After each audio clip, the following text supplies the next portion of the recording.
Hi friends, ನಾನು ಈ ಸಲ ದಸರಾಗೆ ನನ್ನ ಮಗಳಿಗೆ ಶಾರದೆ ಥರ ರೆಡಿ ಮಾಡಿದ್ದೆ.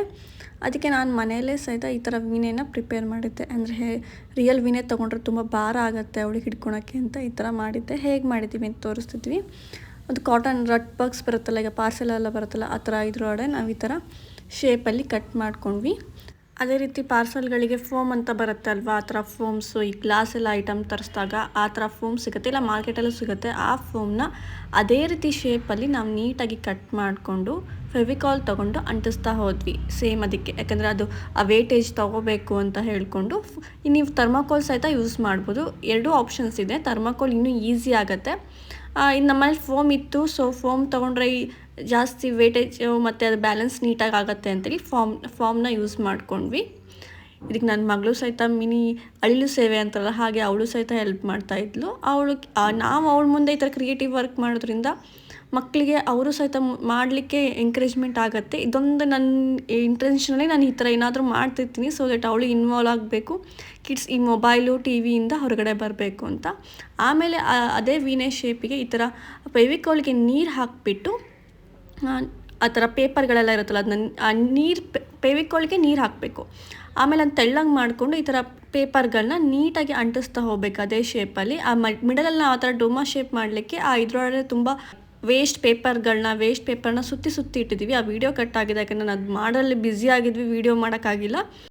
ಒಳಗಡೆ ಎಲ್ಲ ಈ ಸ್ಲಿಪ್ಪರಿಗೆಲ್ಲ ಬರ್ತಲ್ಲ, ಆ ಥರ ಎಲ್ಲ ವೇಸ್ಟ್ ಎಲ್ಲ ಹಾಕಿ ಅದೇ ಶೇಪನ್ನು ತಗೊಂಬಂದ್ಬಿಟ್ಟು ಮೇಲೆ ಆ ಥರ ಪೇಪರ್ನ ಕೋಟ್ ಮಾಡಿಬಿಟ್ಟು ಅಂಟಿಸ್ತಾ ಹೋದ್ವಿ. ಲಾಸ್ಟಿಗೆ ಪೇಂಟ್ ಮಾಡಲಿಕ್ಕೆ ಈಸಿ ಆಗಲಿ ಅಂತ ವೈಟ್ ಶೀಟ್ ತೊಗೊಂಡು ಅದನ್ನ ನೀಟಾಗಿ ಅದೇ ರೀತಿ ಕಟ್ ಮಾಡಿಕೊಂಡು ಫೆವಿಕಾಲ್ ತೊಗೊಂಡು ಈ ಥರ ಅಂಟಿಸ್ತಾ ಹೋದ್ವಿ ನಾವು.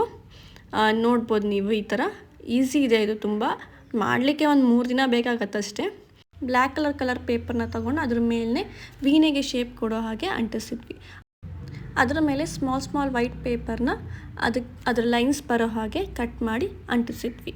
ಸೊ ಈಗ ನಿಮಗೆ ಒಂದು ಶೇಪ್ ಅಂತೂ ಬಂತು ಇದು ಮಾಡಿ. ಈಗ ನೆಕ್ಸ್ಟ್ ನಾವು ಮಾಡೋದು ಪೇಂಟಿಂಗ್. ಅದಕ್ಕೆ ನಾವು ಆರೆಂಜು, ಯೆಲ್ಲೋ ಮತ್ತು ಬ್ರೌನ್ನ ಮೇಲ್ಗಡೆ ಬೇರೆ ಕಲರ್ ಹೊಡ್ತಿದ್ದೀವಿ, ಕೆಳಗಡೆ ಮೇಲ್ಗಡೆ ಸ್ವಲ್ಪ ಬ್ರೌನಿಷ್, ಈ ಥರ ಲೈಟ್ ಬ್ರೌನಿಷ್ ಬರಬೇಕು ಅಂತ ಈ ಥರ ಕಲರ್ ವುಡ್ ಫಿನಿಶಿಂಗ್ ಕಲರ್ನ ಮಿಕ್ಸಪ್ ಮಾಡಿ. ಇದು ಫ್ಯಾಬ್ರಿಕ್ ಪೇಂಟು, ನಿಮ್ಗೆ ಆರ್ಕೆಲಿಕ್ ಪೇಂಟ್ ಅಂತ ಸಿಗುತ್ತಲ್ಲ ಮಾರ್ಕೆಟಲ್ಲಿ, 25 ರೂಪೀಸಿಗೆ ಆ ಪೇಂಟ್ ಇದು. ಆ ಪೇಂಟ್ನ ಇದ್ರ ಮೇಲೆ ನೀಟಾಗಿ ಹೊಡ್ತಾ ಹೋದ್ವಿ. ಸೊ ಇದ್ರಲ್ಲಿ ನನ್ನ ಮಗಳಿಗೆ ತುಂಬ ಇಂಟ್ರೆಸ್ಟು ಪೇಂಟಿಂಗ್ ಅಂದರೆ. ಅವಳು ಬಿಡಲಿಲ್ಲ, ಮಮ್ಮಿ ನಾ ಮಾಡೇ ಮಾಡ್ತೀನಿ ಅಂತ. ಸೊ ಅವಳು ಸಹಿತ ಇದಕ್ಕೆ ಮಾಡ್ತಾ ಹೋದ್ಲು. ನೋಡ್ಬೋದು, ಈ ಥರ ನಾವು ಮೇಲ್ಗಡೆ ಈ ಥರ ಕೋಟ್ ಕೊಟ್ಕೊಂಡು ಕೆಳಗಡೆಗೆ ಬ್ರೌನ್ ಕಲರ್, ಎಕ್ಸಾಕ್ಟ್ಲಿ ಬ್ರೌನ್ ಸ್ವಲ್ಪ ಬ್ಲ್ಯಾಕಿಶ್ ಮಿಕ್ಸ್ ಮಾಡಿಬಿಟ್ಟು ಸೇಮ್ ನಮಗೆ ಒಂಥರ ಟೀಕ್ ವುಡ್ ಫಿನಿಶಿಂಗ್ ಬರೋ ಹಾಗೆ ಪೇಂಟ್ ಮಾಡ್ತಾ ಹೋದ್ವಿ. ಪೇಂಟಿಗೆ ನೀರು ಮಿಕ್ಸ್ ಮಾಡಿಲ್ಲ, ಆರ್ಕೆಲಿಕ್ ಪೇಂಟ್ ಆಗಿರೋದ್ರಿಂದ ಹಾಗೆ ಹೊಡೆದ್ವಿ. ಮೇಲ್ಗಡೆ ಸ್ವಲ್ಪ ಸಾಗವಾನಿ ಫೀಲಿಂಗ್ ಕೊಡೋಕ್ಕೆ ಅಂತ ಸ್ವಲ್ಪ ಯೆಲ್ಲೋಯಿಶ್ನ ಹೊಡೆದ್ವಿ.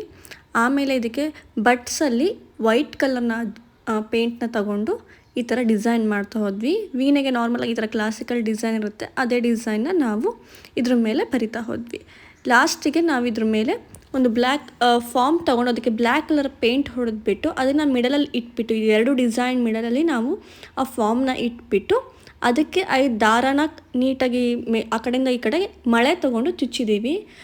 ಸೊ ದಟ್ ಅದಕ್ಕೆ ವೀಣೆಗೆ ಸ್ಟ್ರಿಂಗ್ ಲುಕ್ ಬರಲಿ ಅಂತ ಹೇಳ್ಕೊಂಡು. ಇದು ನಮ್ಮ ವೀಣೆದು ಫೈನಲ್ ಲುಕ್ಕು. ನೋಡ್ಬೋದು ನೀವು ಹೇಗಾಗಿದೆ ಅಂತ.